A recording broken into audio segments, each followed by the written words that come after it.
आज हम देखेंगे सोलो लेवलिंग मानवा सीजन 3 के एपिसोड नंबर 2 को। और दोस्तों आज का एपिसोड बहुत ही कमाल का होने वाला है क्योंकि इसमें जिन्वू की बहन पर हमला होगा। फिर सोचो कि जिन्वू क्या करेगा। इसके पिछले एपिसोड की लिंक आपको डिस्क्रिप्शन में मिल जाएगी। तो चलिए जानते हैं इसकी आगे की कहानी को बिना किसी देरी के। तो अब तक हमने देखा कि जिन्वू अपनी खुद की एक गिल्ड ओपन करता है जिसको चाहीन भी ज्वाइन करना चाहती थी। जिन्वू अब उसका एंट्रेंस टेस्ट लेता है जिसमें उसकी लड़ाई इग्रिस और बेरू से होती है, लेकिन आखिर में चाहीन बता देती है कि असल में वो ये गिल्ड जिन्वू के लिए ज्वाइन करना चाह रही थी। इसके बाद हम फेडरल ब्यूरो ऑफ हंटर्स को देखते हैं जो कि अमेरिका में है। इसके डायरेक्टर का नाम डेविड है और इसके पास माइकल और सेलेनर नाम के दो लोग आते हैं। असल में जेजू आइलैंड रेड के बाद जिन्वू पूरी दुनिया में फेमस हो गया है और अमेरिका भी चाहता है कि जिन्वू कोरिया छोड़कर अमेरिका का हंटर बन जाए। उसने माइकल और सेलेनर को जिन्वू से मिलने भी भेजा था। सेलेनर की एबिलिटी ये है कि वो दूसरे हंटर्स की पावर को 20 से 30% तक बढ़ा सकती है और ये करने की एबिलिटी पूरी दुनिया में सिर्फ सेलेनर के पास है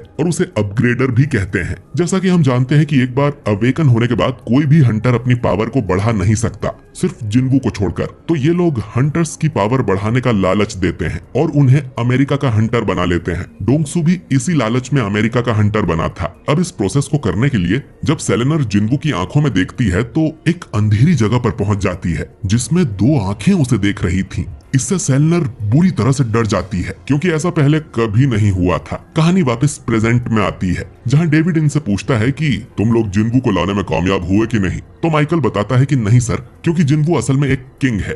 ये सुन डेविड बोलता है कि तुम कह रहे हो कि जिन्वू नेशनल लेवल हंटर जितना पावरफुल है। अब सेलेनर एक्सप्लेन करती है कि जो अवेकन्ड बीइंग होते हैं वो अपनी पावर दी अदर साइड नाम की जगह से लेते हैं और दोनों के बीच के कनेक्शन को सेलेनर महसूस कर सकती है। कई बार ये कनेक्शन इतना स्ट्रॉन्ग होता है कि उसे अवेकन्ड बीइंग के अंदर सूरज जैसी रोशनी दिखाई देती है और ऐसे लोगों को ही ये किंग कहते हैं। लेकिन जिन्वू के साथ उसे कोई कनेक्शन दिखा ही नहीं, बल्कि जब उसने जिन्वू के अंदर देखा तो उसे बस अंधेरा दिखाई दिया जो मुझे ही घूर रहा था। डेविड पूछता है कि तो क्या जिन्वू एक बुरा इंसान है? सेलेनर बोलती है कि मैं ये नहीं कह रही कि वो बुरा है या अच्छा, लेकिन जिन्वू को उसकी पावर किसी दूसरी जगह से नहीं मिलती क्योंकि उसका अदर साइड से कोई कनेक्शन ही नहीं है, बल्कि उसकी पावर उसके अंदर से आती है, यानी कि उसकी पावर की कोई लिमिट ही नहीं है। अब ये सुन डेविड सेलेनर को यहाँ से भेज देता है और माइकल से कहता है कि चलो बेसमेंट लेवल 24 में चलते हैं, हमें जिन्वू को भर्ती करने के लिए कोई दूसरा तरीका खोजना होगा। डेविड अब बोलता है कि तुम्हें याद है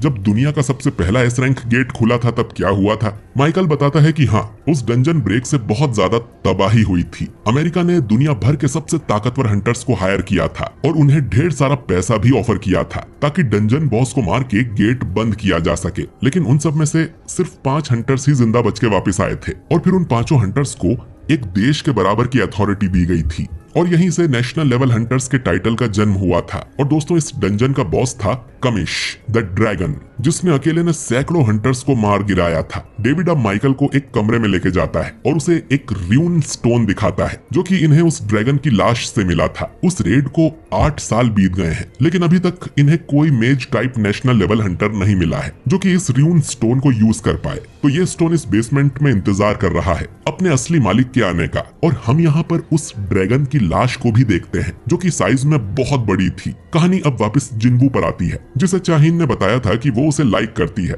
जिन्वू अब आईने में देख के सोचने लगता है कि यार मैं इतना हैंडसम हूँ क्या? यार मैं इतना सुंदर क्यों हूँ? पता नहीं ऐसा क्या है मेरे चेहरे में। और जीना से जाके वो पूछता है कि मैं हैंडसम हूँ क्या? तो जीना उसे कहती है कि मेरी नजर में तो तुम गधे लगते हो और दोनों लड़ने लगते हैं। इसके बाद जिन्वू उसे बताता है कि मैंने अपनी गिल्ड का नाम सोलो प्लेयर गिल्ड रखा है, जो नाम जिना को भी बेकार लगता है क्योंकि जिन्वू अकेले थोड़ी लड़ता है, वो तो अपने शेडो सोल्जर्स के साथ लड़ता है। जिना अब बोलती है कि उसे अपनी गिल्ड का नाम आजिन गिल्ड रखना चाहिए। जिना ने अपने ही नाम को उल्टा कर दिया था और ये नाम जिन्वू को भी अच्छा लगता है। इधर चाहीन शर्म से लाल हो रही थी कि उसने जिन्वू को बता दिया कि वो उसे लाइक करती है और जिन्वू ने कहा था कि तो फिर तुम्हें मेरी गिल्ड ज्वाइन नहीं करना चाहिए। चाहीन सोचती है कि वो तो मुझे पागल समझ रहा होगा, लेकिन इसमें गलत क्या है? उसने मेरी जान बचाई थी तो मैं उसे लाइक करती हूँ। फिर उसे याद आता है कि जब म्यूंगू का शेडो उसे हील करके वापस ठीक कर रहा था तब उसने कहा था कि जिन्वू से कहना कि उसके अंदर जो शक्ति है वो उससे संभल कर रहे। और चाहीन सोचती है कि ये बात तो वो जिन्वू को बताना ही भूल गई। इसके बाद हम नाइट गिल्ड को देखते हैं जिसमें यूनताया अपने बॉस जोंगसू को बताता है कि पास में ही एक नया गेट खुला है, लेकिन उसका एंट्री परमिट हमें नहीं मिल रहा क्योंकि ये एक top tier A rank gate है, यानी इसे एस रैंक गेट ही समझो। और क्योंकि हमारी गिल्ड में कोई एस रैंक हंटर नहीं है, इसलिए हमें परमिट नहीं मिल रहा और इन्होंने जल्दी कुछ नहीं किया तो इस गेट का परमिट भी कोई दूसरी गिल्ड ले जाएगी। अब इन्हें एक आइडिया आता है, अगर हम जिन्वू को अपने साथ ले चलें तो हमें परमिट मिल जाएगा और ये लोग जिन्वू से मिलने जाने लगते हैं। दूसरी तरफ जिन्वू जिन्हो को बताता है कि आजिन नाम कैसा रहेगा और जिन्हो को भी ये नाम बहुत अच्छा लगता है और वो इसे ऑफिशियल कर देते हैं। अब इन्हें बस एक मेंबर अपनी गिल्ड में जोड़ना है। जिन्हो पूछता है कि चाहीन का क्या हुआ, तो जिन्वू कहता है कि चाहीन हमारी गिल्ड के लिए ठीक नहीं है, उसे किसी और की तलाश है। तभी नाइट गिल्ड वाले यहाँ आ जाते हैं और जिन्वू को बताते हैं कि बुसान में अब तक का सबसे बड़ा गेट खुला है। बुसान सुन के जिन्वू सोचता है कि वहाँ तो जुनही भी रहती है, उससे मिलकर नाश्ता करने जाऊं क्या। ये लोग जिन्वू को अपने साथ इस रेड पर चलने को बोलते हैं और इनकी जितनी भी कमाई होगी उसका 25% हिस्सा ये जिन्वू को दे देंगे। जिन्वू कहता है कि 50-50 करना है तो बोलो वरना निकल जाओ। मजबूरी में ये लोग हाँ कर देते हैं, लेकिन डंजन बॉस जिन्वू को ही मारना पड़ेगा। जिन्वू इनसे कहता है कि आप बुसान के लिए निकलो, मैं कल डायरेक्ट वहाँ पहुँच जाऊंगा। वो इनके साथ एक शेडो लगा देता है ताकि डायरेक्ट वहाँ टेलीपोर्ट कर सके। अगले दिन जोंगसू अपनी स्ट्राइक स्क्वाड के साथ गेट के सामने पहुँच जाता है और जिन्वू के आने का इंतजार करता है। इधर जिन्वू देखता है कि आज मौसम ठीक नहीं है,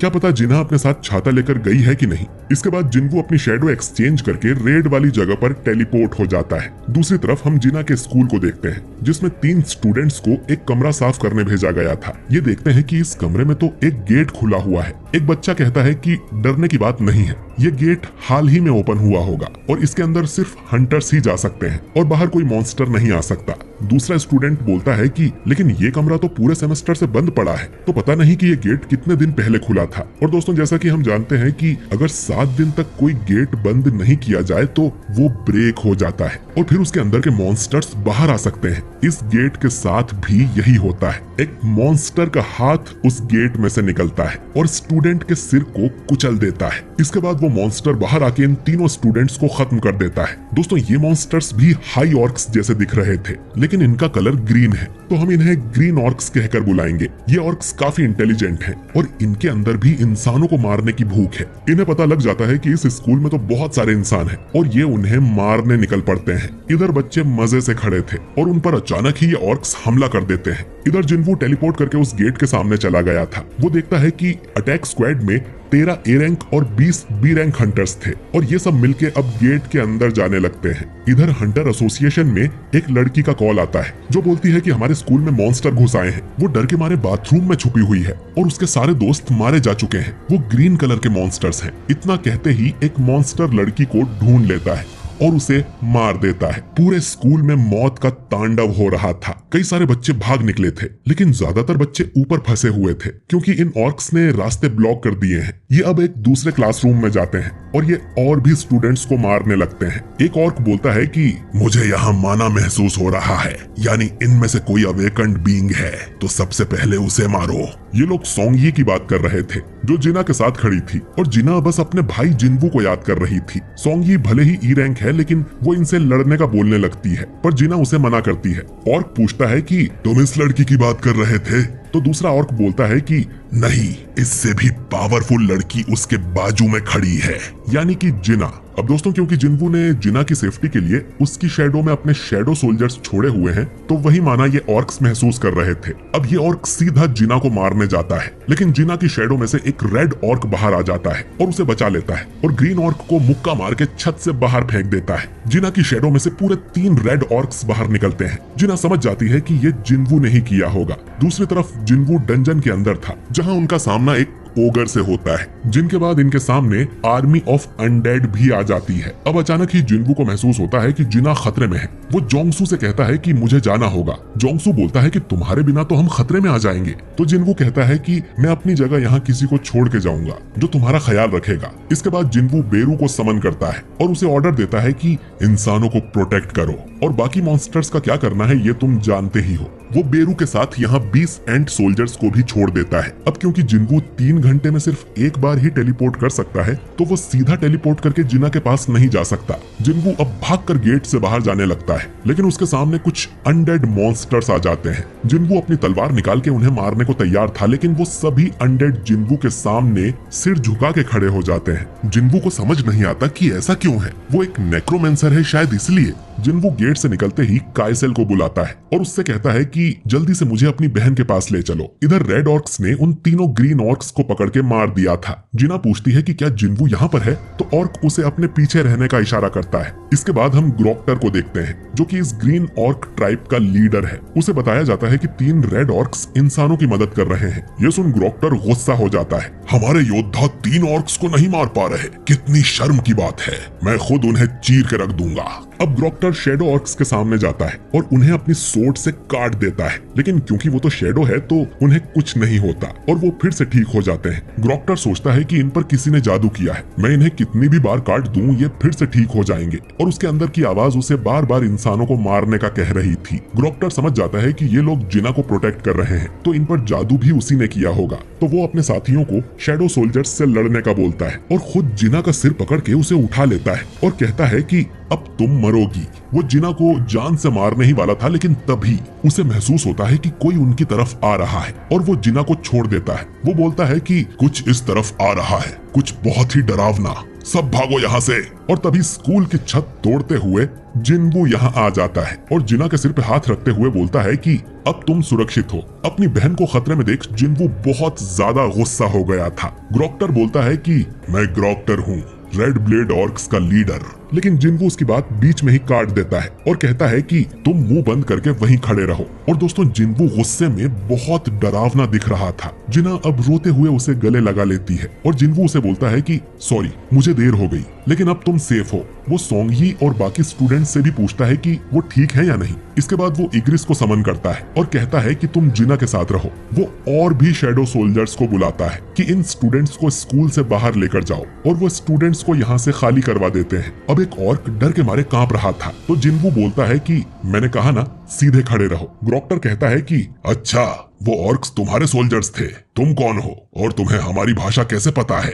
जिन्वू बस गुस्से में खड़ा था, तो ग्रोक्टर अपने साथियों को उस पर अटैक करने को कहता है। एक ऑर्क भाग के उसे मारने जाता है, लेकिन जिन्वू उस ऑर्क का हाथ पकड़ के उसकी उंगलियां ही तोड़ देता है और फिर उसे उठाकर जमीन पर पटक देता है। फिर उसके मुंह पर एक लात मार के उसे खत्म कर देता है। अब 2 ऑर्क्स उस पे हमला करने आते हैं, तो जिन्वू अपनी टेलीकिनेसिस वाली पावर से उसे आपस में टकरा के मसल देता है। अब 5-6 ऑर्क्स उस पे हमला करने आते हैं, तो जिन्वू अपने पंजे से ही उन सबको चीर देता है। इसके बाद वो ग्रोक्टर का मुंह पकड़ के उसे दीवार में घुसा देता है। क्लासरूम के बाहर आने पर उसे पता चलता है कि इन लोगों ने कई स्टूडेंट्स को मार दिया है। वो गुस्से में पूछता है कि तुम लोग इंसानों को मारने के पीछे क्यों पड़े रहते हो? ग्रोक्टर बोलता है कि हमारे अंदर की आवाज हमें इंसानों को मारने का बोलती है। जिन्वू पूछता है कि तो फिर मेरे बारे में तुम्हारी आवाज क्या कहती है? ग्रोक्टर रोते हुए कहता है कि प्लीज मुझे माफ कर दो, मुझे छोड़ दो। जिन्वू बोलता है कि तुम भी मुझे इंसान नहीं मानते, मैं तुम्हें माफ कर दूंगा, लेकिन इतनी आसानी से नहीं छोड़ूंगा। जिन्वू अपना डैगर निकाल के उससे ग्रोक्टर को मार देता है। इधर डंजन में बेरू और बाकी सोल्जर्स अनडेड को मारने जा रहे थे। गलती से एक हीलर को चोट आ जाती है, तो बेरू वहां आके तुरंत ही उसे हील कर देता है और वो लड़की बोलती है कि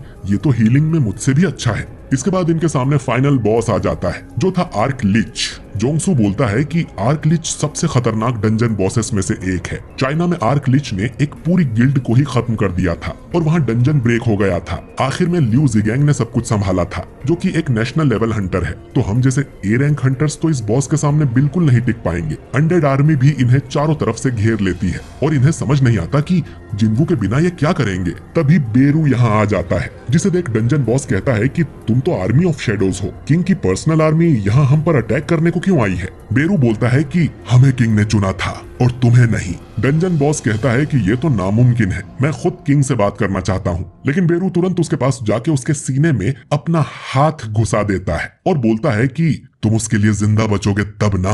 और ये एपिसोड यहीं पर खत्म हो जाता है। तो दोस्तों, ये एपिसोड बहुत ही कमाल का था, लेकिन जिन्वू को सब किंग क्यों बोल रहे हैं ये हमें आगे पता चलेगा। अगर आप चाहते हैं कि मैं इसका अगला एपिसोड भी लेकर आऊं तो कमेंट में यस जरूर लिखें।